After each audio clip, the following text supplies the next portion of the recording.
All right. Heading to the stage. Oh, hi. Hello. Oh, you're wearing your Pogo's Dead shirt. Yeah. Oh my gosh. We're live. Yes. Hello. How's everyone doing? Pretty good. Amazing. Amazing. I like that you guys are still at the Chicago shop. We are. That's awesome. Fitting. Yeah. Nice. Cool. Well, yeah, I think Sophia's still joining us, but we'll I guess just get started and we can add her in later. But yeah, I guess just welcome to the live stream. So first off, the date is important, obviously. It's the 32nd anniversary of Gacy's execution, hence why we chose this date to release the Question of Doubt book, which all of the copies are actually now shipped out, aside from new copies that have sold in the past few days because I've been out of town. But yeah, so we decided to obviously release this book that has been long out of print, and it's the first time it's really been available, aside from 93 when it was released, and then it's become just kind of a collector piece. So yeah, speaking of the execution, there were technically 17 appeals that Gacy filed in the 14 and a half years he was on death row. But when they finally got to execute him, it was completely botched. So that's a little fun fact that some people don't know about the execution and that whole process. But yeah, the IV basically clogged up, and it took a whole 20 minutes or so to actually execute him. So yeah, but I guess, just this date is obviously significant with the release of the book, the museum itself, and what we talk about, I guess, as a museum. And I have some familiar faces if you've been to any of our locations, but if you haven't, and if you've just kind of watched on the live stream, we have some people who are not usually on these. So yeah, I guess if you guys want to introduce yourselves, just to start off. And great timing. I think Yay. here. Yay. Maybe Sophia's buffering. But yeah, if you actually, Shaylee and Spencer, if you all want to start off and just introduce yourselves and give a little bit of info. After you. My name's Spencer, and I'm one of the museum docents here.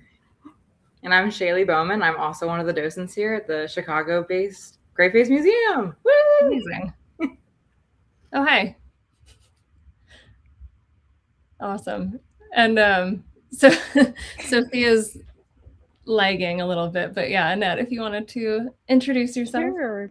Yeah, hi, I'm Annette. I work at the Graveface in Savannah, and I just had my 1-year anniversary at being at Graveface this week. So yeah. Amazing.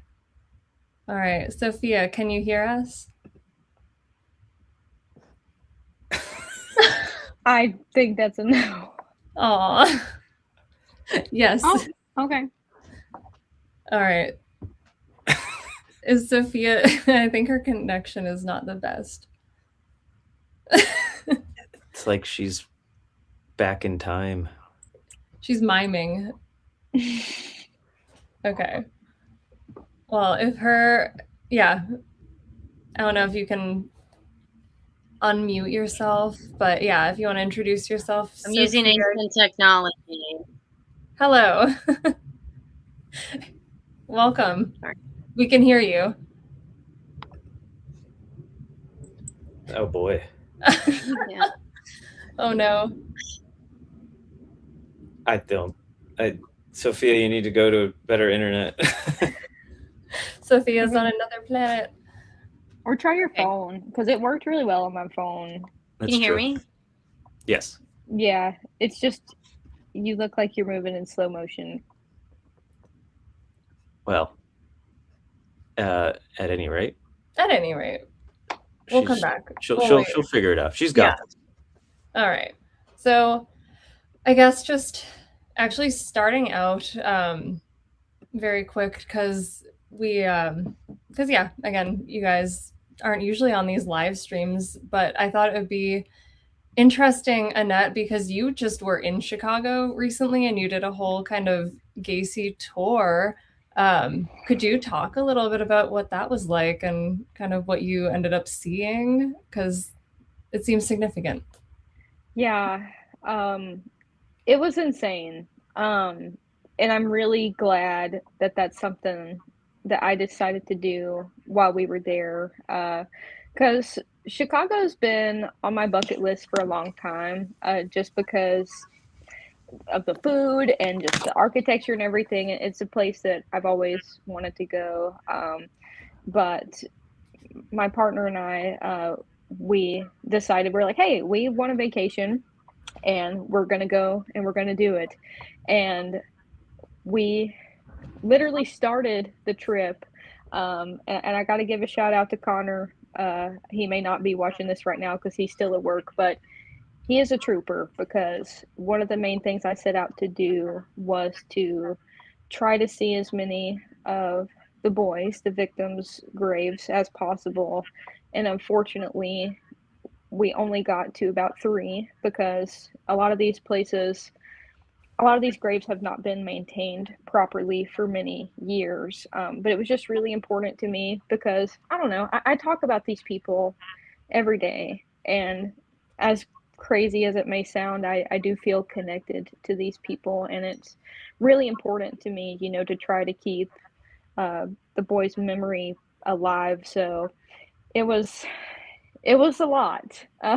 And it was very rewarding, though, even though it was extremely sad. And just the whole gravity of just seeing, the graves of Gacy's victims, it really impacted me in a way that I just can't describe. But we also got to see some other things. Of course, we went to the Summerdale neighborhood and drove by where Gacy's house used to be. It's no longer there. So there is a new property that, has been built on top of there, and the number is not the same. But I mean, we very respectfully, just drove through the neighborhood because we just wanted to see it, and the energy, the vibes there were just rancid. It was just, I just felt sick the whole time that we were there. We also, while we were in that area, we went to the Moose Lodge where Pogo the Clown was born. And that was a sight to see. And we drove in, and there was a bunch of old people just staring at us like, why the hell are these people just like driving through and taking pictures of us? And yeah, I didn't really think, to like get out of the car and take pictures. And we were trying to be respectful too. But I don't know. I kind of wish I would have just said something, or maybe asked. I don't know. I don't know what I would have said at the time. But that was really cool. And then I got to meet up with y'all, and that was so incredible. So I got a super special private tour. Me and Connor both did with Chloe and Ryan. We got to drive around to many locations. Honestly, I don't even remember what all we looked at, but we were driving around for a couple hours. And it was really cool. It was really heavy, getting to see these places. But just talking about some of the lesser known aspects of the case, things that, will be coming out like in the documentary and stuff. It was really crazy to see like where Robert Peast was abducted from in person. Like, that is crazy. Obviously, it's not a pharmacy anymore, but that was insane. And we also got to see where the Democratic precinct was, where Gacy was a part of. So we saw so much stuff that night. I can't even remember off the top of my head, but it was so interesting, and it really put into perspective for me, in terms of distance of like where these things were like relative to Gacy's home as well, like where he would have been traveling. Like the whole time we were driving around, we were like, oh my God, I bet Gacy like was driving up this road and, doing all this stuff. So yeah, if I suggest, if anybody is weird enough like me or dedicated, and you want to learn more, I feel like going and visiting the places,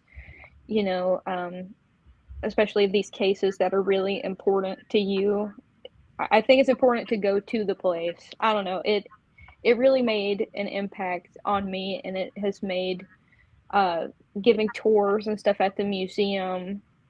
It's really just changed the way I feel about things. I don't know how else to describe it. Yeah, it was awesome. It was a great experience. And insane and sad. Connor was like, "Are you even having fun on this trip?" Because I was just like crying the whole time. Right. Well, it's emotional, It was emotional, but it was really, really awesome and educational. Good.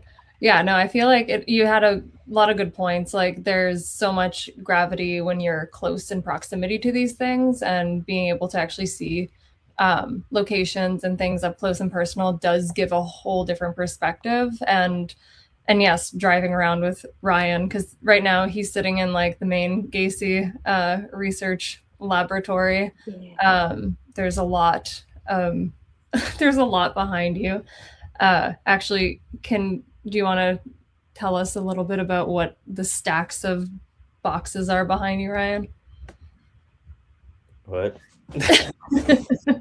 I mean, it's just a lot of Gacy stuff. Yeah.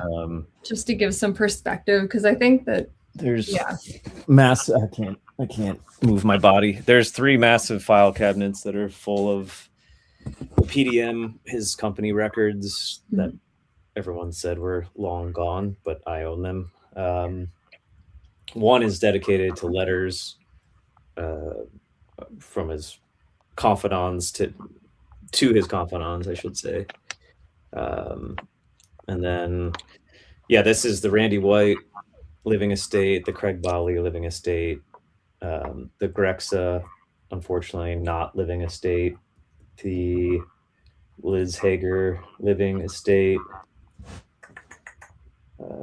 I'm forgetting someone important. You say Craig? I said Craig. There's okay. Something else. It's a lot of Gacy history, like close personal friend history. Like I think just conveniently next to my face is all the original master tapes for the Robert Ressler interviews that Craig Bali shot. That will eventually release as a Blu-ray. Those have never been fully restored, nor has the world seen more than the 32 minutes that were a part of the Tracy Ullman Devil in Disguise docu-series. It was 3 hours, so there's obviously a lot of Gacy rambling that no one's ever seen, so we'll release that at some point. I don't know. It's a lot. I'm sitting amongst a lot of stuff. I think something to get across, because the book that we put out, The Question of Doubt, I like looking at it as a piece of the whole archive, I guess, because that's really what we're kind of doing, is archiving all this stuff and making a lot of information that hasn't been accessible for the first time. That's kind of one part of a lot of plate spinning. And I think just the approach that obviously you've taken with finding the people who knew the case and Gacy best is just a unique perspective to approach archiving from. But if you actually, how would you describe the actual book release coming together? Because I do think that the story behind it's really interesting, as far as like, how did it originate in the first place? And then who were some of the key people involved in actually making it materialized back in the day? So Liz Hager, Southern Illinois, is probably the key to everything that the general public knows about John, because she was like the earliest pen pal. She's still living. She's awesome. We're friends with her, but she hooked John up with an author, this guy Harlan Mendenhall, in '84 to start writing his life story. And to do that, John effectively wrote his own life story and then handed that off to Harlan. Harlan then turned it into a terrible book that everyone, including Liz Hager, hated. Everyone hated across the board. It did terribly. He added a bunch of embellishments that were totally unnecessary, basically. But whilst their relationship was falling apart, Craig Bowley started talking to Gacy. Craig is awesome. We're buddies. He's still living.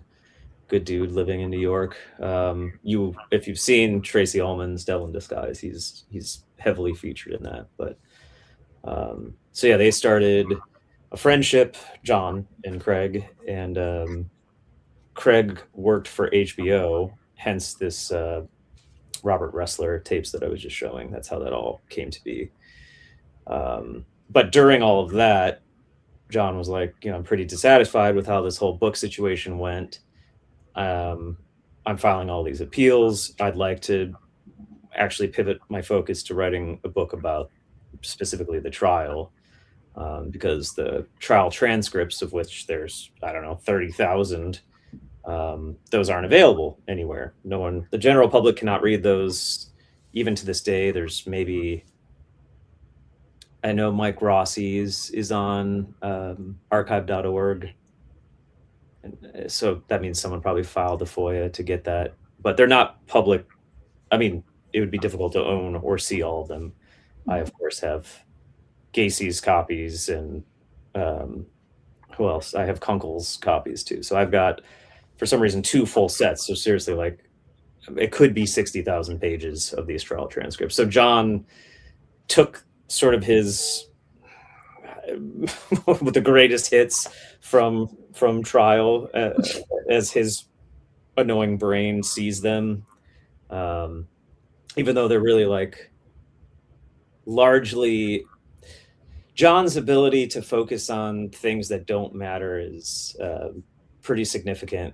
I don't know if he was on the spectrum of some kind or whatever, but instead of focusing, on murder and like the awful things that he did, he'd focus on something that a surviving victim got wrong, or a victim's family, like the dumbest shit. And that's effectively what Question of Doubt is him pulling proof, proving that what this person says is inaccurate. It's utterly fascinating, though, because, well, you just start learning John's tone and how fucking warped his brain is, I guess, by like focusing on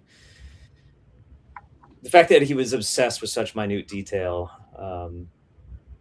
Like we have in the Savannah location this little house that John built that could withstand his weight, that Randy White ended up acquiring, and then I got. But John basically made it to combat things that were said in this book, 29 Below, because there were some details that a surviving victim gets wrong. But instead of addressing the horrible shit that he did to the surviving victim, he's like, I can't remember the details. It wasn't 2 stories. My house is not, right. Whatever. Like, okay, the carpets aren't red. They're dark brown, or like the stupidest shit. So he actually built this little model house. It's actually incredible, and it was like kind of my holy grail, to be honest. So the fact that I own it is insane. But again, it just goes to show what a kooky bastard Gacy. I feel like all those, I feel like all those things are kind of definitely a manifestation of the his brain and like that his weird functionality and the focusing on the minutia. And you just see it over and over and over again in obviously the book and in interviews a little bit, but it's different because in interviews there's a back and forth with another person and you do have to pay attention to who he's talking to, and he'll give kind of he'll skew a different way or answer questions a little different depending on who he's talking to. And you really have to kind of understand the lingo. And I do think, a book is a pretty objective, good, kind of a raw example of that. Same with things like the construction of his house, the model diagram, where that's just a manifestation of his own obsession. There's not a back and forth with somebody else who's prompting this. It's really just him. It's his brain. But same with the, like, just, I guess, using the book as a way to look at him on like a psychological scale is pretty interesting. If any of you have seen or are part of the Patreon, I did talk to Catherine Ramsland, who's a forensic psychologist, and she has kind of specialized her focus on serial killers, written like 70 books. But she read this book and I sent her a copy, and she, just hearing her perspective on it is interesting, just because she, the narcissistic psychopathy really comes out, and the pedantic kind of focusing on minutia to give the illusion that you're, giving a lot of information and you're being very forthcoming, but you're really just talking around the bigger issues is, again, just consistent with some other things. But here, just hearing her perspective is was pretty interesting and definitely unique. And if that's interesting, the whole thing is on our Patreon. But it should be noted, like, John has actual things he could point to in this book and talk about that are interesting, like being out of town for 16 of the murders, or like which he makes reference to everything, but it's not his brain makes no sense. Simply put, he does not make any sense whatsoever, and that is why he's fascinating, quite frankly. If he made sense, I wouldn't be so fucking obsessed. Well, if it made sense, I feel like we wouldn't be talking about it so much decades later. Like, that's why any of us are talking about this still, is because there's clearly unfinished business. There's a lot of questions genuinely that should have been answered back then pertaining to unidentified victims, additional victims, the idea of accomplices, like all these things were brought up and talked about a little bit, but just those investigations were not taken far, if at all. But most of them just didn't exist. Like, nobody was looking out of town for victims because they had enough. So that's a huge issue, which we bring attention to, obviously. And I mean, that's not entirely accurate in that, Tovar actively was calling every location using the PDM map that's in John's PDM office in the house, and no police departments had any interest in helping him, so he gave up on it super quickly. So he was, I guess, with it enough to know that there is a bigger story there, and then immediately, for whatever reason, he has a good story about the Philadelphia police department just being like such fucking assholes about the potential that Gacy would have a victim there. Like, there's no way. And that's how every city that he called handled it, which makes no sense to me in hindsight. Like, I don't know. I mean, I'm sure there's missings in all those places from those same 6 to 8 years. So, like, why would they not be interested in closing those cases? But that's neither here nor there. Again, there's a lot unfinished, and things that should have just been completed or done. But there's just there's a refusal for other people that I don't think they wanted to be involved in this, basically, where any of these other departments, if Tovar is contacting them, they just don't want to be involved. It's a larger issue, I think, with the system more than anything. But But Yeah, this comment that I just put up is, yes, the book is very difficult to read because he's a fucking idiot. Like, Yeah. John is a fucking idiot. So you are not wrong. It is super fucking frustrating. And you just keep catching him in these little loops. Again, he has actual things he could talk about that would be interesting, but he gets so obsessed with minutia that, and again, feeling sorry for himself. But that's John in a nutshell. But yeah, the book is I've had a copy for like 25 years, and I think I've read the whole thing. Like, I get so frustrated with it that I'll take 2 years off and try again. Like, it's a difficult read. I mean, it is. Yeah. And again, you just want to like smack him. He's very annoying. I think, that's the general consensus that everyone can agree upon. But it's awesome. It's awesome that it exists because, again, there's not a ton of serial killers that write a book, let alone one of the most famous serial killers of all time. And yeah, he's an annoying motherfucker. He's a piece of shit. Yes, yes. But at least it does exist. And again, I own an unpublished manuscript in addition to, obviously, the rights to Question of Doubt that will publish at some point after our docuseries comes out, because that's basically it's sort of the guide to the docuseries is his unpublished manuscript. And that is great because he wasn't actually writing anything. It's more diary form, I guess, more or less. So it's just him saying, the first time I picked up a male hustler, this is who it was, where it was, when it was, how much I paid him, a bunch of disgusting information that I wish I hadn't read.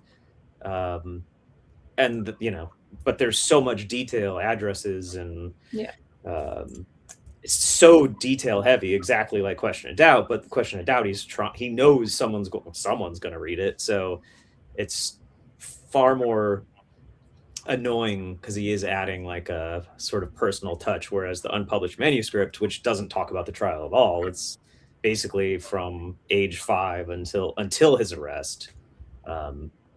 Again, that's why I decided to base my docuseries off of the unpublished manuscript, because I pretty much just the polar opposite. It's just him stating facts that I can then take those addresses to FOIA. I can cross-check them with the PDM records. It's very simple to see that he's not bullshitting, because, I mean, on when we start getting into like victims, additional victims, because I believe he killed over 100 people. When you start getting into those people, it's evidence is tricky, right? Because you'd have to have the police department involved. But I can tell you where these victims are. You just would have to dig up, what is now a parking lot in, Lincoln Park, this sort of thing. It's very, I don't know how that will ever sort of resolve itself, is the larger problem with the unpublished manuscript and the PDM documents and all this stuff.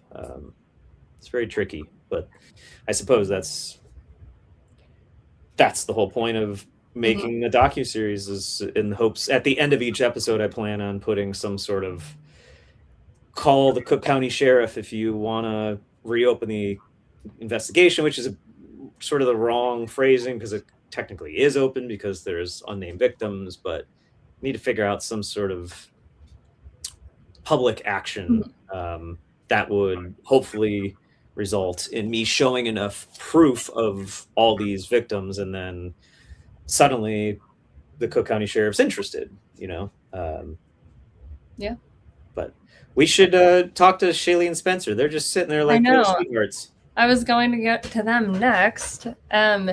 So yeah, I know you both have been at the museum for almost a year now. And yeah, I guess, can you tell us a little bit about like being in Chicago? Like Annette was mentioning, the proximity to these things is pretty significant. And I know, Spencer, you grew up in the area. Like, has actually growing up and living through this in a more like close geographically speaking way impacted or played a role into how you talk about the case or talk to guests in the museum?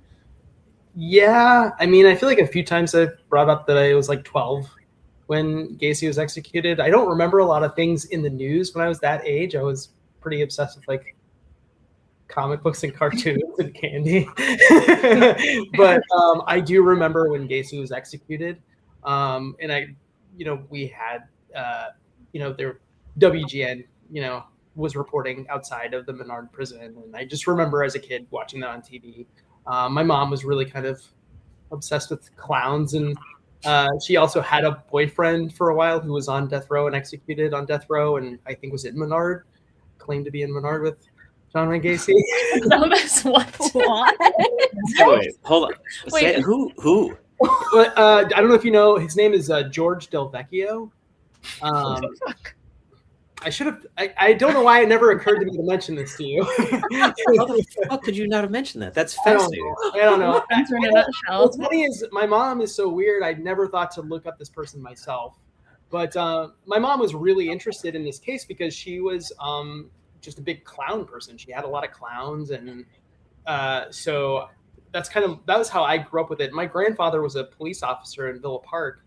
And I remember as a kid being interested in the case and asking him about it, but of course he would never say anything because he just is that kind of person. But I know talking to people who are coming in to view our exhibits and stuff, and the Gacy exhibit especially, I can't help but think about just my understanding of the case growing up and how much I was missing and how much I had continued to miss up until coming through the museum myself as a patron, a few years ago when the museum first opened. There's just so much of it that I just never heard, even though I'd heard a lot of stories from people in the area, and then also, of course, watched documentaries, and I think even read like Killer Clown. So yeah, there's just it. I don't know. It's really been fascinating, but it is also kind of hard not to. I appreciate what Annette was sharing because I see it in a lot of the visitor spaces, especially people who are from this area. And when you start to talk about, what was happening and kind of where Gacy was, but where some of these victims came from, and then also seeing some of the pieces that are on the wall, and they'll realize, wow, that was like really close to here, or they'll actually know, where some of these locations are. And I feel like all of a sudden it becomes very real in a way that maybe it wasn't before they came in. So. Yeah, that's a good answer. Yeah, no, that's great, and I learned something new that I didn't know about you. Yeah, I don't want to investigate that later. Yeah. And what about you, Shaylee? Like, have you had any like anecdotally weird or interesting interactions surrounding the Gacy exhibit, or anything of note about working in that space since you started? I have a very, because like when I moved to Chicago this past August, I was always a true crime girly. I loved Criminal Minds and all the shows and stuff. But like I did not know a lot about the Gacy case. Like when I came in and I learned so much so quickly, which I was just eating it all up. But what I found to be very emotional about the Gacy exhibit, was like the people coming in who have had, and not everyone has wanted to like share their information stuff to like help with the research, or they're no longer in contact with the people who had been involved. But there's so many people who have had like personal experiences or knew someone who had personal experiences. And I think that was really jarring for me, because like you learn about true crime on media, and you think you understand what these crimes and these people like and who they are, but actually like interacting with people who either experienced those things or knew someone who experienced those things or had some type of interaction just makes it all so much more real, and also so much worse in a way, because knowing how much is still unsolved about it, it's hard. And I think what's weird is sometimes people will go into the museum and they'll get like lightheaded. And they have to like sit down either on the Gacy bed or they'll just like be like, I gotta take a walk. And it's just, it holds a lot of weight. And I think that, I think that has to do with things still being unsolved and the people that are still being affected by those crimes today that have no closure. And I feel that every day. Yeah, that's all very good points to bring up. And yeah, there's undoubtedly a gravity and a weight. And I do think that you mentioned something, because we live in such a media, we're surrounded by media nonstop. And especially with true crime being introduced to media by way of almost entertainment, it does create a distance that is hard to ignore. But I also think that it, like with podcast culture and documentary culture and docudramas and all of this stuff, it gets oversaturated, and it's really easy to detach ourselves from being like close to it and having it feel real. And I think that it's almost being in the Chicago Museum talking about the Gacy case, it's even more like just heavy or real feeling, because it's like, oh yeah, that happened right over there, or there's an address right down the street that this is tied to this case. So you can really point to things, and it's just real. But yeah, that's something that we definitely, I mean, and even in the museum in Savannah, you notice it too, like seeing and hearing about these cases, and then seeing something like a letter or a personal effect from not just Gacy, but other cases. It's, definitely carries a lot of weight.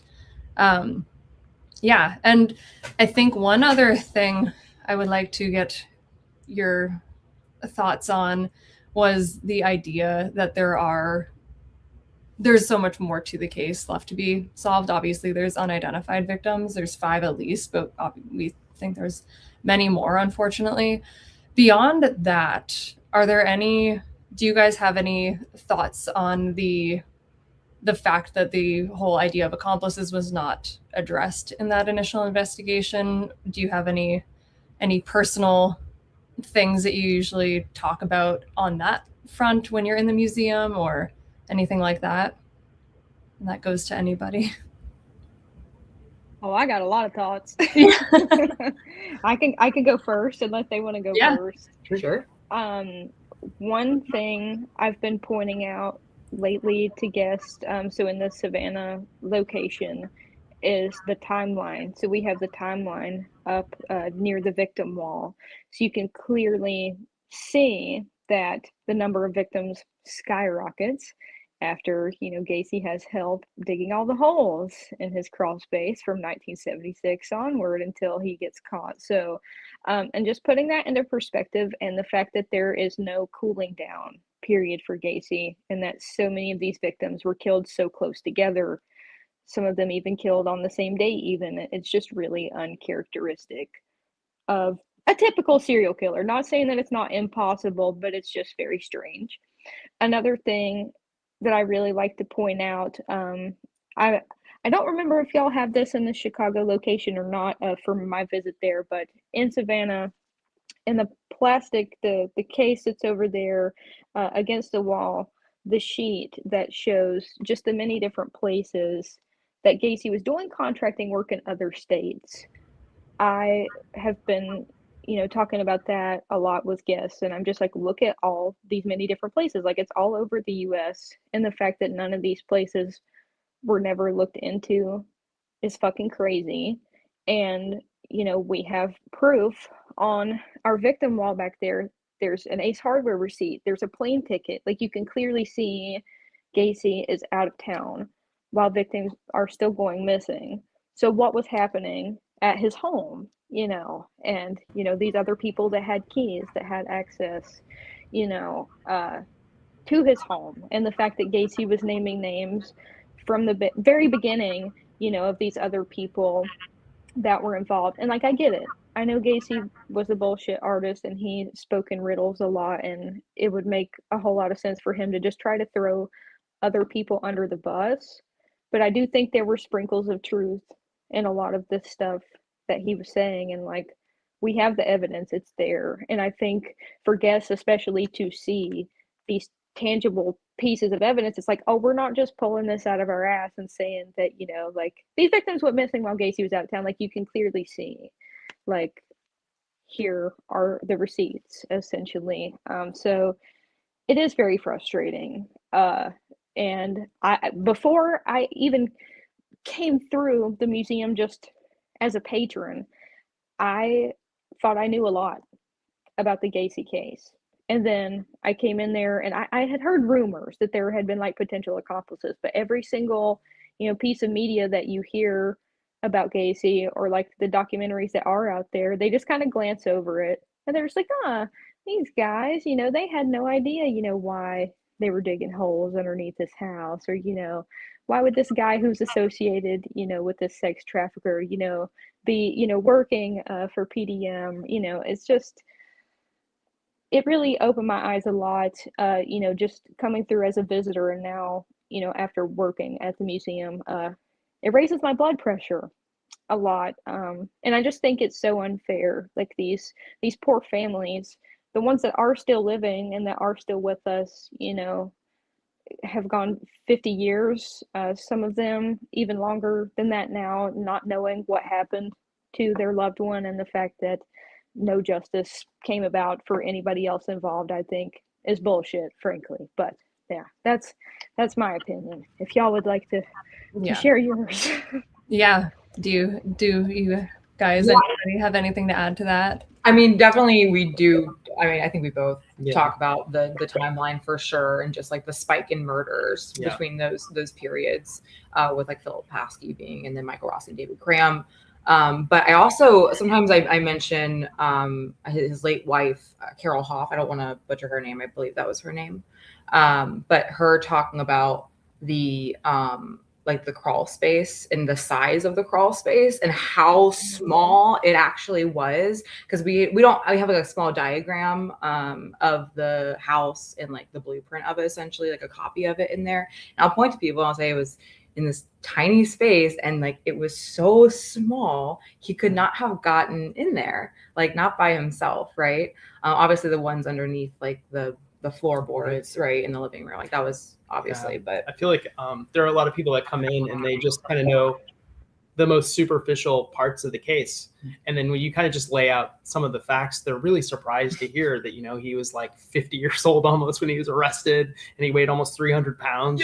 5'9", and he runs this business and he's traveling all over the place, hosting parties and doing charity work, dressed like a clown. And they're like, it's really a lot to buy into that this person could, you know, do all of these things and be in all these places, but then also, you know, murder multiple people a night in some cases, and also dispose of their bodies in a crawl space that's, you know, 4 feet. And then, you know, those kids are anywhere from 125 to almost 200 pounds themselves, and he's doing that by himself. It's just a lot to buy into. And honestly, like, I feel like that's been one of the things that's been sort of sobering about talking about parts of this case with people who haven't really heard any of these things and haven't watched any of the documentaries. They just kind of know maybe what they've heard, like kind of the telephone game. They've heard parts of the story from other people. And then when you tell them these pieces of it, they're just like, what? It just doesn't make sense to them. Mm-hmm. Like, and you mentioned like Michael Rossi and David Graham, and that they dug those trenches like Annette was talking about, and how they were just digging holes. They had no idea about it. I mean, nobody buys that when you tell them that. But you know, at the time, I guess, you know, when the case broke and, you know, it's playing out in the media, people just, I guess, believed it. I don't know exactly how that went, but yeah, I don't feel like it takes a lot of convincing for people to kind of arrive at, yes, he probably had to have had some help. Like, it just logistically, he would need help. Because I think the thing is, like, previously it was not like that information was not accessible, which I think, thanks to you guys, has been like a huge opening people's eyes, because like they've just not had access to the information that is so obvious. No, that's a very good point. And the limited information, I will say, because early reporting of the case does even the abduction of Robert Piest mentions that there were multiple people who he got into a van with. Like, there's things like that. And then there's also news reporters on the scene who are mentioning Michael Rossi, David Cram, and they're being talked about, but basically all of that just goes away after the trial because all of these alternative considerations were kind of squashed because everybody was on the same, everybody, by everybody I mean the state, and the state wanted to get Gacy executed, and they wanted to get a conviction, and it's an easy and open and shut case as is, just taken at face value. Have a murder admitting he murdered people with the victims buried on his property. Like, it would actually be counterintuitive to incorporate anybody else. I think it would actually do more damage than good.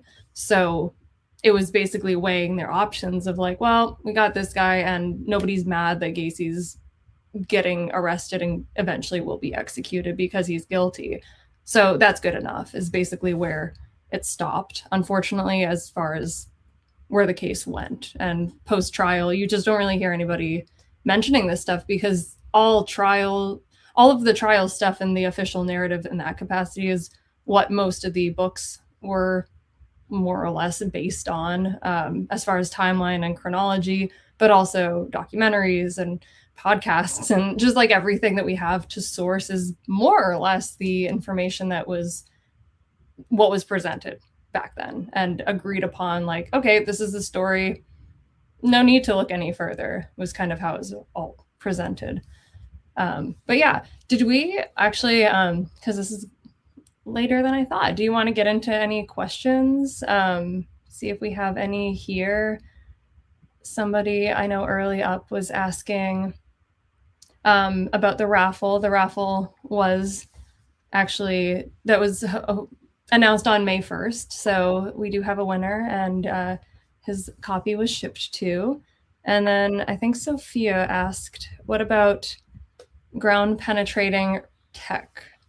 Ryan, do you want to talk about ground penetrating radars? I think that person was asking who won the. Oh, it was. Oh, sorry, I skipped over that. It was Rudy over in Texas. And we pulled his name on the live stream. The video is up on our social media. Yeah, ground penetrating radar.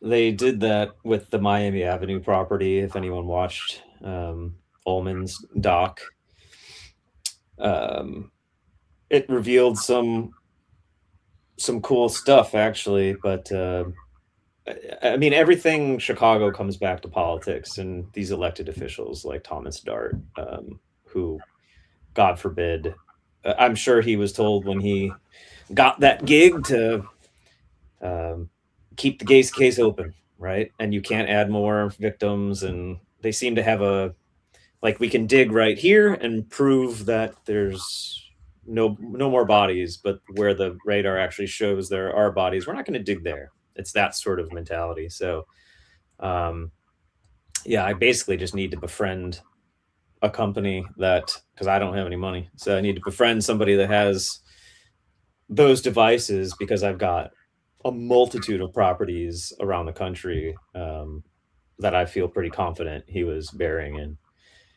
There's a lot of faux documentarians these days that pretend that John was a homebody and that he would never, ever, ever murder out of state, which is very strange to me, because if John is driving an hour to dump at least 4, 5 bodies into the river, isn't that proof enough that he's very comfortable taking a dead body, putting it in his backseat or trunk, driving an hour south, and that's stuff he admitted to.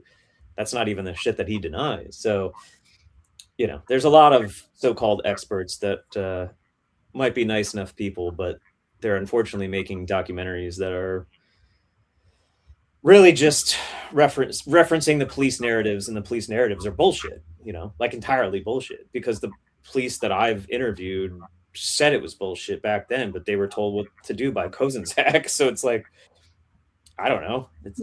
It's all very fucking frustrating to me. Yeah. Another question, actually, somebody was asking, was he like Dennis Rader and wanted the infamy? what is your take on that, Ryan? Or I mean, no, I don't think so. I mean, yeah. I mean, maybe after, you're talking about after the arrest. I think after the arrest, he would want to be like the world's best serial killer because he's a fucking sicko, right? But certainly, there's no thought of that. He's so arrogant, you know. He's never going to get caught. Is John's whole thing? Yeah. Because again, I am of the belief that he was murdering in Iowa. It was, you know, he should have in the Kunkel. So when Kunkel passed away, I received not his entire estate, but a lot of his estate. And all of it proves that Kunkel knew more than, like, Kunkel knew about the pedophile rings, for example. He, in fact, was going to call some of them to testify until he decided that it would probably not really be in his best interest, because then you're talking about other people that are a much larger thing. It's going to be harder to execute this one guy, which, yeah. Whatever. BTK, have someone else answer that. I don't. Okay. Yeah. I mean, there are some similarities with them as killers, and as far as how they talk about themselves, and the fact that they were able to hide in plain sight. But yeah, there is a difference too, where I think a lot of Gacy's obsession with control was controlling his own narrative. And you can definitely see that in this book. You can definitely see that every time there's an interview. That's why he's so pedantic. So his control isn't about, it's less fessing up to what he, like, taking credit for stuff that he did or was involved in. It's more so correcting everybody who has the most minute detail wrong. And I do believe that he got a sense of control from knowing he will go to his grave with the knowledge that bodies are elsewhere that nobody will find, because he, I assume, wasn't expecting somebody like Ryan to go literally dig up all of his information and records and business travel and shit to where, like, really it's putting together a puzzle again. It's basically just finding all the pieces and then putting them back together and seeing what you're left with. And that's kind of where we're at, is the gathering and then seeing what it looks like phase of all that. So I do think there's some similarities with him and BTK, but largely, just to chime in, I think it's important, if this is your first time hearing me ramble, I own Gacy's logbook. You can see it in Savannah at the museum. In it, he details everything, right? Every 5 minutes of his life up to his execution, made an entry for his execution. Like, pretty sick motherfucker. But it details his final letters. And in that is how I decided to start corresponding with these people that he perceived to be his confidants, what I'm calling his confidants. Obviously, his sister is probably the most important, who Karen was one of my best friends. Unfortunately, she's deceased now. But again, Craig Bawley, who we talked about earlier, Liz, all these people, the Grexas, like, on the list, on the second to last day of his life, I've acquired the full estates of most of those people. I think there's 4 or 5 that I haven't gotten, but unfortunately those people are deceased, and one of those 4 lost everything in a fire, so it doesn't exist. My point is, John was very smart in his own way and would determine what information he would give to each of his confidants, and he instructed them to not communicate with each other about these specific things. They were all in cahoots to a degree, certainly, like, occasional phone calls or letters, but there's a lot of infighting as a result, because John would make them hate each other to a degree, so that they wouldn't share specific information. So he's effectively planting information to each of these people. And again, like Chloe referenced, Gacy certainly wouldn't expect that some psychopath such as myself would come along, 30 plus years later and start gathering all of it.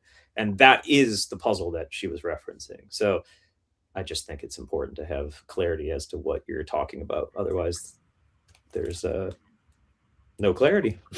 Very true. Yes. Thank you for filling in the rest of that. Oh, I was actually, what can you tell us about the H that he puts beside several of his journal entries? What were they referencing? Do you know what that means? Is that in the logbook or? Yes. I don't want to say yet. Okay. That's part of the doc. It's gross and okay. offensive. I'll leave it at that for now. Okay. Sophia said she'll dig for us. Thank you. Somebody was asking about the pharmacy receipt being planted.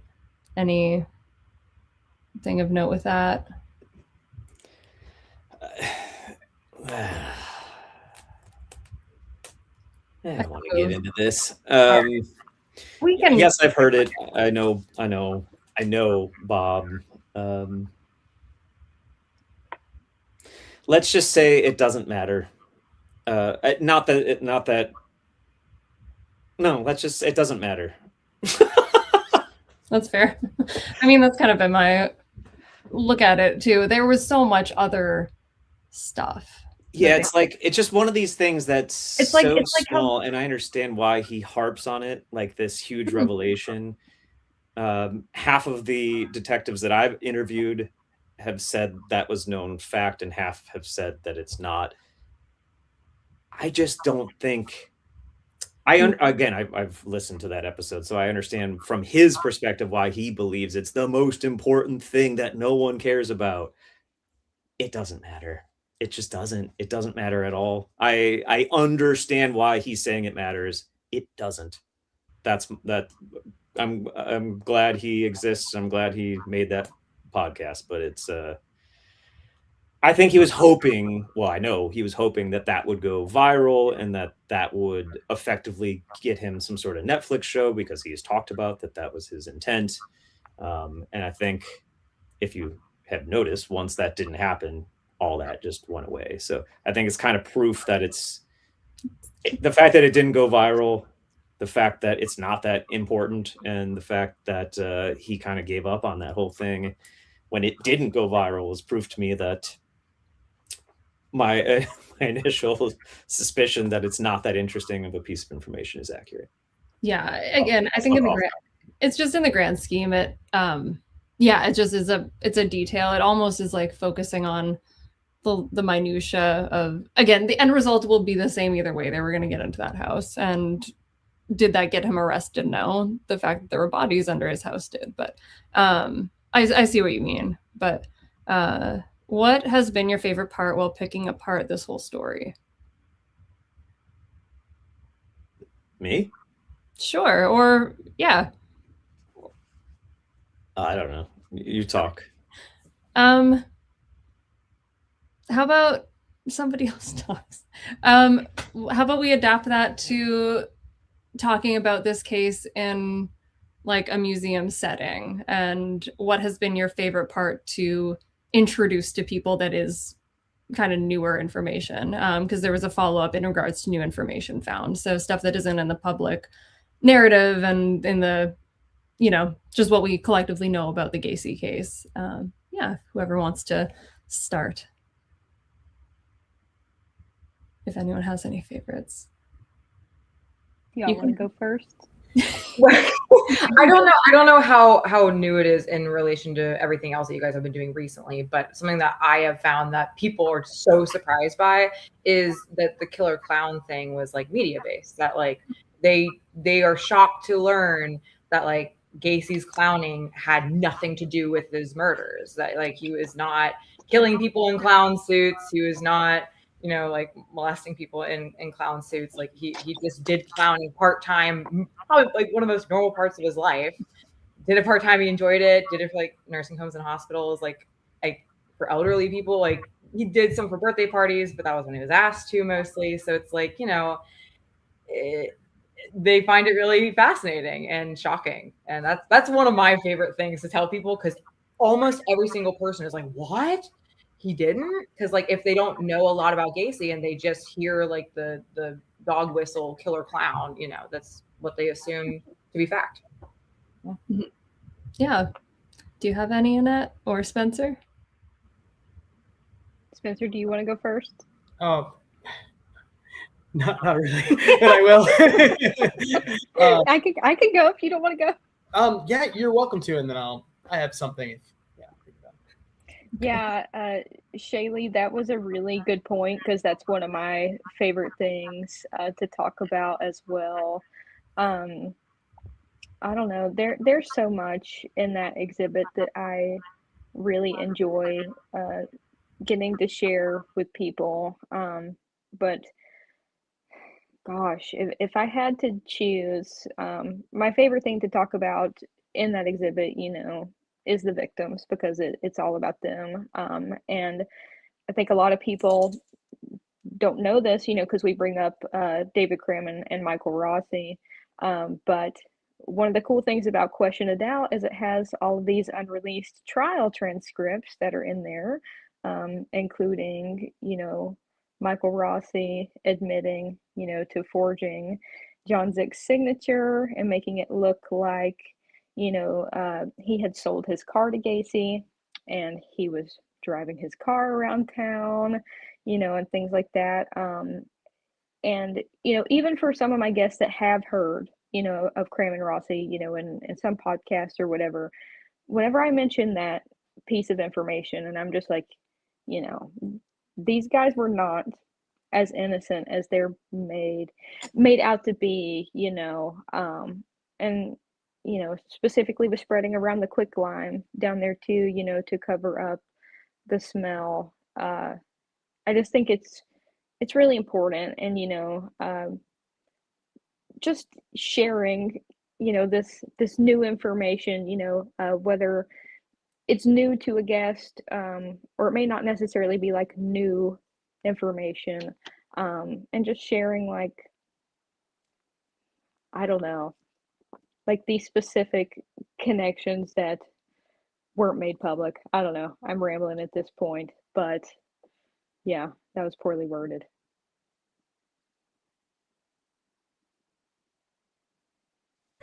You're perfect. Yeah.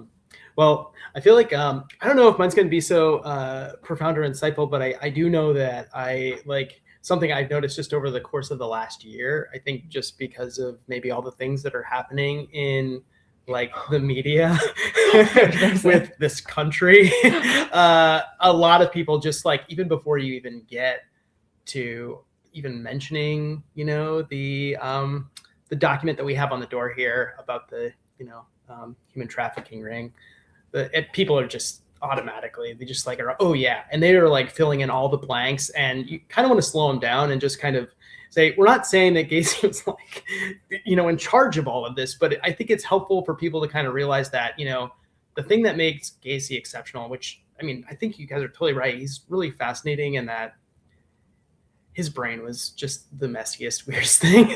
But I feel like the thing that made him the most exceptional is he was like a shark in that he knew how to game the system to his benefit in any given situation.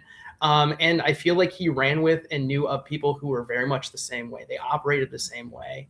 And that's how they were able to thrive as criminals. And I feel like that's kind of like, for me, you know, like Annette said, like, it's just the weight of all the victims, you know, it makes me really sad. And sometimes I have a really hard time with it, but like, it's very gratifying when like the lights go on for people and they start to recognize just the weight of it and how many people's lives were really, you know, just negatively impacted by, you know, by these crimes, you know, and how, you know, wide reaching, you know, was. I feel like that's like, for me, definitely the thing that kind of makes it worthwhile, because I feel like it causes them to kind of rethink maybe their understanding of all of this stuff. I feel like, you know, obviously when you see a bunch of Gacy's paintings, especially when people are like below a certain age, which I totally get, like, I know, like if they're under man. 23, it's usually they see the pogo painting and they're like acid bath, which I'm like, I kind of think it's cool that they know that before they know anything about John and Gacy. But like, you know, I feel like, you know, there are people who come in and they think, oh, I just know Gacy as an artist and I love his art. But, you know, you kind of want to make sure that this is one of those instances where you can't really separate the art from the artist, because this is something that he was doing only because he was in prison and he was trying to avoid the death penalty, you know? And like, I just feel like that's the part of it. I just think it is a big, messy story. And I think when you can kind of help, like at least lift the sewer cover a little bit so people can kind of look in and just see how deep it goes, or at least get an idea that it goes a lot deeper than maybe what they've been told previously. That's what's really meaningful to me. Yeah. I like that. Yeah. And actually to kind of piggyback off of what you were touching on with the document that's in there in particular, there was one other question about what are the thoughts on Gacy being a member of a child trafficking ring with association with the Candyman. Do you want to talk about that, Ryan? Yeah, these are such large topics. Do you want to talk about it small, or can you talk about it small? I just think it's important for people to realize that it's not that simple and it's not that small. And I think people are starting to get that with the whole Epstein thing.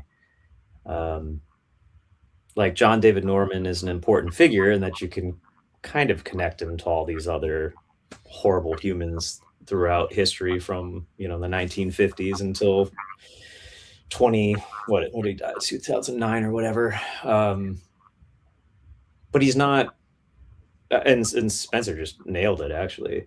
Like, these people are all tiny little fixtures throughout. Like, being in a pedophile ring isn't as simple as, like, they're not all connected. I mean, they're all connected, but they're not, it's not that simple. We're talking about thousands and thousands and thousands of people, and there is no head, right? Epstein is not the head of this pedophile ring. These people are, Epstein is actually, like, I know it sounds insane, but lower tier. And the only reason he's an important fixture is because he's tied to all these politicians, right? No one would give a flying fuck about him if he was wheeling and dealing with normies. It's the fact that he wasn't. Whereas Gacy and most of Gacy's cohorts are just dealing to normal people, which is why, I mean, Chicago Tribune, Michael Schneed did an incredible amount of investigative research back in 1978 for months and months and months. They were publishing all these incredible hit pieces. Highly recommending that up on like newspapers.com or something to see how Michael was trying to expose what effectively we'll call the Epstein style ring back in 78. And Gacy is a part of that whole thing. But the problem is it's just whack-a-mole. It's not, there is no head of it. So, you know, a lot of my friends have tried to connect John to Norman to, you know, Coral to, you know, Fox Island to Tennessee boy camps to, well, you know, blah, blah, blah. Is that impossible? Yes, to a degree, because it's not, it's impossible, but it's also totally real. But my point is, it's not, you can't just draw these simple lines. It's like, and it's not I don't know how to explain it better. That's why I'm working on this docuseries, because it's actually very difficult to, again, people have written books trying to prove that all these people knew each other, and it's never going to be that simple. You want it to be simple. It's not simple. It's incredibly complex. And the people you have to go through to prove your points will obviously never talk to you. Most of them use pseudonyms. So you have no idea who these people are. There's no way you can research them. You can't FOIA them. They're not real. They're fake people, but they're real people. You see what I'm saying? It's very complex. So there's no simple, like, yeah, Gacy was connected to Norman and Norman was connected to Coral, which hasn't been proven, sidebar, but it is that close to being proven. and it will just never be completed. That will never be completed because of all the pseudonyms. It won't be. It just won't. It will not be completed. So, I mean, if Epstein can't be completed and it's 2026, now some of that is the government withholding information, obviously. But I tell you what, if they tomorrow dropped everything unredacted, it's not going to prove everything that everyone wants to prove anyways, because these people are beyond this. They are bigger than us. We are nothing. I mean, it's true, like, not Illuminati in like a conspiracy theorist bullshit sense, but what people think of when you say that, that's what it is. We're just nothing. We're peons, you know? I don't know. Too much information. Yeah. No, I mean, and that's the direction the Gacy documentary is heading. It's basically a documentary about everybody except for Gacy is how it's kind of turning out. And that's why, because it's not clean and easy and simple to break down. It's really convoluted and really, really messy. And it does touch so many different examples of this happening over and over and over again. And the reason it's still happening is nobody gets held accountable, except for people like Gacy, where they're a little cog in the bigger operation. I mean, the larger point is we as a society are fucking disgusting. We do not value those that have been abused. And it's fucking sickening to think, so people rape each other and they don't go to jail, like, what the fuck? We are a vile society. And most people are disgusting, to be honest. That's what maybe I'm jaded by 12 years of talking and interviewing pedophiles for this documentary, but my God, the amount of dudes, and I'm sure there's women too, but the amount of dudes that want to fuck kids is insane to me. It's just fucking insane. And then we as a society are like, oh yeah, they were molested. Like, we use a word that's so, for some reason, doesn't have the same bite as rape. But it's just so damaging to a fucking child. Yeah. Like, we don't care. As a society, we do not care at all. No. And that's all this is. So of course, Epstein's trafficking, 15 to 22-year-olds, or I don't know. Whatever the age is. So if we don't care about like a 9, 10, 11, 12-year-old boy in 1978, like, good luck. Like, we're just fucked as a society. That's the point.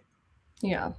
It is a very, very broken system, as Isabel pointed out. And yeah, no, you've all made very, very good points. And yeah, it's rough, but it is also, it's important to keep talking about this stuff because it's the reality that we're in. And I think it's a reality in a system that's relied on people kind of wanting to forget about it and wanting to not talk about it because it's horrible and it's disgusting. And we don't value, we really just truly don't value the lives of victims, and living or dead. It's just, yeah, it's not too late to, continue to talk about all this stuff, which is what we're doing. But yeah, were there any? I think we got to every question. Did anybody have anything to add to anything? Just thank you for everything that you're doing. Like, it is like such a honor to get to like work for people who genuinely care about like the victims that are known about and not identified, and the victims that are not known about, and like actually someone trying to give the families that are still hurting and still suffering that closure and trying to do something about it is incredible and so caring in a uncaring system and an uncaring world. So it's just like, it is such an honor and blessing to get to work for you guys. Yeah. That's very sweet. Thank you. I completely agree. It feels really good to be a part of something that's larger than myself and to work for people that actually care. So you worded that very well, Shaylee. So yeah, thank you. Well, thank you guys for caring and talking about all this. We appreciate you guys so much. So thank you. Yeah. Well, all right. Well, I think we can, I guess, wrap it up then. Well, and yeah, and thank you guys for also being on this. It was really nice to have your input and have your perspective on everything, being, you know, in the museums day to day. And yeah, we just, yeah, appreciate your insight on everything. And thank you guys who joined in on the live stream and whatnot. Somebody was asking if there were still copies available. There are a few more copies left still. They're on they're on the actually there's a little QR code if you need to grab one. But yeah. All right. Well, thank you guys for joining, and I guess we will call it an evening. So yeah, thank you guys again, and I guess I'll close out this. Thank Is you. that your goodbye? Yeah. Goodbye. Bye, everybody. Thanks for watching. Thank you. Bye, everybody. Bye.